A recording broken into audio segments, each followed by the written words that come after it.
Napanglantawan na sa mga otoridad ang pagbugat sa dagat sa trapiko sa mosunod nga mga adlaw nga naghinangat ang Fiesta Senior ug Sinulog. Samtang nagkataasab ang reservations ug bookings sa mga hotels ug pension houses. Ang report ni Nico Sereno.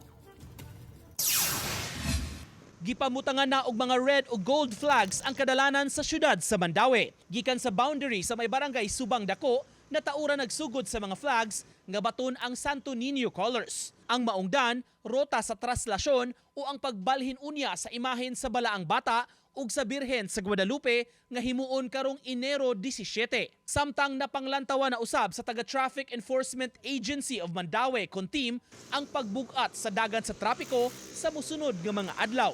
Dili lang sa Cebu City nga sentro sa selebrasyon sa kapiestahan ug sa umaabot nga festival apan bisan sa Mandaue City. Mag-angat ang kuan ba ang kana sa Sinulog ba. Then daghan na kay nag mga kuan sa mga malls daghan kay pakulo.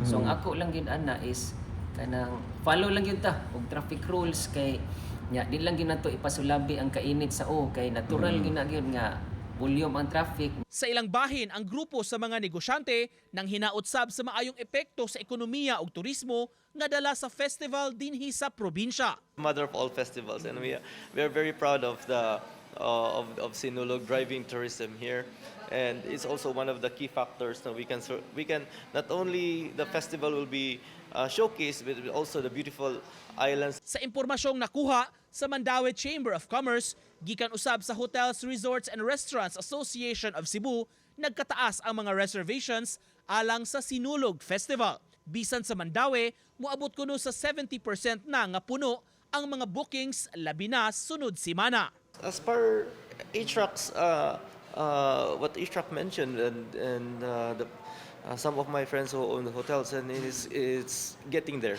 It's getting there. It's a good boost. Uban ni Godfrey Relien, Nico Sereno, Balitang Bisdak.